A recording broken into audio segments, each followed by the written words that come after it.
South సినీ ఇండస్ట్రీలోను బాలీవుడ్ ఇండస్ట్రీలోను నటిగా career కొనసాగిస్తూ ఎంతో మంచి సక్సెస్ అందుకున్న వారిలో నటి తాప్సీ పన్ను ఒకరు.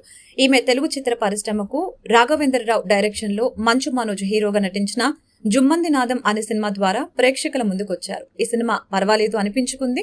అనంతరం తదుపరి తెలుగులో పలు సినిమాలలో నటించి మెప్పించిన ఈమెకు బాలీవుడ్ అవకాశాలు వచ్చాయి. ఇలా బాలీవుడ్ అవకాశాలను అందుకున్న ఈమె ప్రస్తుతం బాలీవుడ్ ఇండస్ట్రీలో కొనసాగుతున్నారు. అక్కడ కమర్షియల్ సినిమాలతో పాటు లేడీ ఓరియంటెడ్ సినిమాలలో కూడా నటిస్తూ ప్రేక్షకులను మెప్పిస్తున్నారు. ఇక త్వరలోనే తాప్సీ అక్షయ్ కుమార్ నటించే ఖేల్ ఖేల్ మే చిత్రంలో ఒక ప్రధాన పాత్రలో నటించనున్నారు.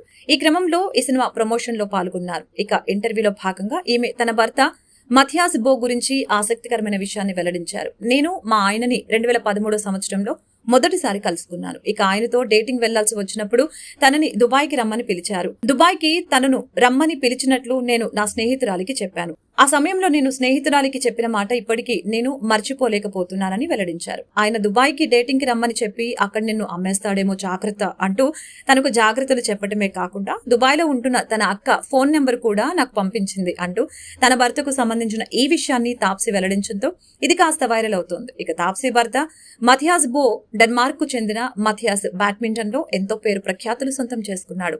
2012 సమ్మర్ ఒలింపిక్స్ లో రజత పతాకాన్ని సాధించడంతో మొదలైన తన విజయ ప్రస్థానం అంచెలంచెలుగా సాగింది. ఇక తాప్సీ మథియాస్ వివాహం ఈ ఏడాది ఫిబ్రవరిలో జరిగిన సంగతి తెలిసిందే.